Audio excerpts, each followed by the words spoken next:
नमस्कार बच्चों। ओके, तो चलिए आज हम एनसीईआरटी सॉल्यूशंस का क्वेश्चन नंबर 1.11 हल करेंगे। ठीक है, ये आपके पेज नंबर 14 पे है, क्वेश्चन 1.9 से 1.12 तक। ओके, तो इसके प्रीवियस क्लासेस में हम लोगों ने डिस्कस कर लिया 1.9 एंड 1.10। आज हम पढ़ेंगे 1.11। देखिए बच्चों, क्या कह रहा है? कह रहा है निम्नलिखित में अंतर विभेद बताइए, यानी difference between those questions which are following। ठीक है, and distinguish between षटकोणीय और एकन्नताक्ष एकक कोष्ठिका। हम लोग पढ़ भी चुके हैं। Hexagonal and monoclinic unit cell में अंतर क्या होता है, एक चार्ट के माध्यम से हमने बताया भी था और उसमें सारे अंतर पूछता है क्वेश्चंस, ध्यान रखिएगा। ठीक है, और दूसरा कह रहा है फलक केंद्रित और अंत केंद्रित एकक कोष्ठिका, यानी face centred and end centred unit cell. इन सब के बारे में हम लोग पढ़ चुके हैं। ठीक है, तो आइए पहला हल करते हैं। Hexagonal and monoclinic unit cell में क्या अंतर है? देखिए, जैसा कि हम लोग हेक्सागोनल यूनिट सेल पढ़ रहे थे तो उसमें क्या देख रहे थे हमने? हेक्सागोनल जैसे दो चार्ट के माध्यम से हमने देखा, एक ये हेक्सागोनल है, ये आपका मोनोक्लिनिक यूनिट सेल यानी एकन्नताक्ष एकक कोष्ठिका, और षटकोणीय। षटकोणीय में हमने क्या देखा है कि ये जो आपका हेक्सागोनल आकृति है, शेप, इसमें क्या होता है? ए बराबर बी, यानी एक भुजा दूसरे के बराबर है, परंतु सी के बराबर नहीं है। यानी ए जो है वो सी के बराबर नहीं है, बी भी सी के बराबर नहीं है, लेकिन ए बराबर बी जरूर है। ठीक है, इसमें एंगल क्या होता है? देखिए, alpha is equal to beta is equal to 90 degree तो होता है, परंतु गामा जो होता है वो अलग होता है, 120 डिग्री होता है। यानी इसमें जो एक भुजा है वो लंबाई में अन्य दो भुजाओं से अलग है। ठीक है, और दोनों फलकों पे, जैसा कि ये हमने चित्र देखा, दोनों फलकों पे एंगल कितना है? 60 डिग्री होता है। ठीक है, तो ये ध्यान रखिएगा, अल्फा बीटा इनके जो एंगल से 90 डिग्री होते हैं, बट गामा 120 डिग्री होता है। ठीक है, ऐसे ही आप मोनोक्लिनिक यूनिट सेल में भी देख सकते हैं। ये मोनोक्लिनिक यूनिट सेल है। इसमें क्या है? देखिए, इनकी जो भुजाएं है ना वो बराबर नहीं है, यानी a is not equal to b is not equal to c, यानी a बराबर नहीं है b के, b भी बराबर नहीं है c के, और a भी नहीं है। ठीक है, इसका मतलब ये हुआ। ठीक है, अब यहाँ पे अल्फा और गामा के बीच एंगल कितना होता है? 90 डिग्री होता है, परंतु बीटा जो है वो 90 डिग्री के बराबर नहीं होता है, ये चीज ध्यान रखिएगा। यानी इसमें असमान भुजाएं हैं, ये भुजाएं जो हैं आपस में बराबर नहीं है, असमान है, लेकिन इन दोनों फलकों के मध्य जो एंगल होगा ना वो 90 डिग्री से अलग होगा, या तो 90 डिग्री से अधिक होगा या 90 डिग्री से कम होगा। ठीक है, ये हम लोग देख चुके हैं। ठीक है, अब देखिए दूसरा क्या कह रहा है? दूसरा कह रहा है आपका फेस सेंटर्ड और एंड सेंटर्ड में आप अंतर बताइए। ठीक है, तो कैसे अंतर बताएंगे? हम लोग जानते भी हैं क्या है। देखिए, इसी के माध्यम से हम चार्ट के माध्यम से समझ लेते हैं। ठीक है, ये मिटा दो ना, एक बार स्क्रीनशॉट लेना है तो ले लीजिए, फिर आगे बढ़ते हैं। ठीक है, ले लिया आपने? ओके, क्लियर हो रहा है ना सारी चीजें? ठीक है, इसके पहले हम लोगों ने देख भी चुके हैं, तो मैं इसको आपको हटा रहा हूं। ठीक है, अब यहाँ पे हम देखेंगे क्या, ये आपका जो है फेस सेंटर्ड यहाँ पे मैं लिख दे रहा हूं।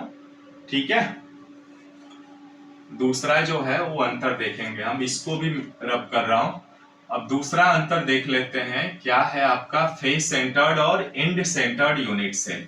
ठीक है, चलिए अब क्या करना है हमको कि एक तो मैं चार्ट बना दे रहा हूं यहाँ पे फेस सेंटर्ड वाला। ठीक है, फेस सेंटर्ड यूनिट सेल, और दूसरे तरफ बना दे रहा हूं अंत केंद्रित यानी एंड सेंटर्ड यूनिट सेल। ठीक है, अब देखिए, ध्यान से देखिएगा, हम क्या जानते हैं कि जैसे फेस सेंटर्ड यूनिट सेल में मैं कोई यूनिट सेल बना रहा हूं। ओके, मैंने एक यूनिट सेल बनाया, देखिए ये यूनिट सेल बना लिया हमने। ओके, ऐसे। ठीक है, सही से बनाइएगा। ठीक है, अब ये जब फेस सेंटर्ड यूनिट सेल है तो हम जानते हैं कि इसमें क्या होता है? 12 तो कॉर्नर्स होते हैं, है ना, ठीक है। अब 8 कॉर्नर्स हो गए, हेक्सागोनल में 12 होते हैं, ठीक है। अब यहाँ पे फेस सेंटर में 8 आपके कॉर्नर्स हो गए, 1 2 3 4 आपका, ठीक है, ये भी मिला लीजिए, 5 6 7 और ये 8 कॉर्नर्स हो गए, ठीक है। और इनके फेसेज पर भी क्या होते हैं, एटम्स होते हैं। तो फेसेज को मैं दूसरे कलर से दिखा रहा हूं। एक तो ये ऊपर वाला अपर वाला फेस, इसके बॉटम वाला नीचे वाला फेस हो गया, ठीक है। एक राइट साइड वाला फेस हो गया, एक लेफ्ट साइड वाला फेस हो गया, एक आपके सामने हो गया यानी ब्लैक बोर्ड के सामने, और एक इस ब्लैक बोर्ड के पीछे यानी ये हो गया। तो हमने क्या जाना कि यहाँ पे 8 कॉर्नर्स हो गए, है ना, लिख लीजिएगा, यदि अंतर लिखना है तो जो बोल रहा हूं ना वही लिखना है आपको। 8 कॉर्नर्स हो गए और फेसेज हो गए, है ना, 6 फेसेज हो गए इनके। तो 6 फेसेज पर इनके एटम्स होते हैं। 8 कॉर्नर्स हो गए और 6 फेसेज हो गए। देखिए 2 2 4 और 2 6। इंड सेंटर्ड में क्या होता है, इंड सेंटर्ड में भी यही सेम है, अपोजिट होता है, ठीक है। यानी यहाँ पे मैं एक यूनिट सेल बनाता हूं, देखिएगा, थोड़ा सा छोटा बना लेता हूं। एक ये आपका यूनिट सेल है, इंड कोई क्यूबिक यूनिट सेल बनाया हमने, और इस क्यूबिक यूनिट सेल में देखिएगा, सबसे पहली बात कि इंड सेंटर्ड है ये, तो सबसे पहले तो कॉर्नर्स तो होंगे ही, 8 कॉर्नर्स हो गए। हेक्सागोनल में 12 होता है, ये मैंने थोड़ा गलत बोल दिया था, वो हेक्सागोनल वाला ध्यान आ गया ना, इसलिए 4 हो गए कॉर्नर्स यहाँ पे, और ये 4 8 हो गए, ठीक है। अब 8 कॉर्नर्स हो गए, यहाँ पे क्या थे, 8 कॉर्नर्स और 6 फेसेज हैं। ये कॉर्नर्स हैं और ये फेसेज हैं। लेकिन यहाँ पे क्या होता है, कॉर्नर्स तो 8 होते हैं, देखिएगा 8 कॉर्नर्स तो हैं, अंतर ही है, यही है। और जो इनके एटम्स होते हैं ना, अपोजिट साइड होते हैं, दोनों अपोजिट साइड। यदि एक यहाँ पे है तो एक यहाँ पे है, ठीक है। तो ये है इंड सेंटर्ड यूनिट सेल में अंतर। क्लियर है अंतर आप लोगों को? ओके।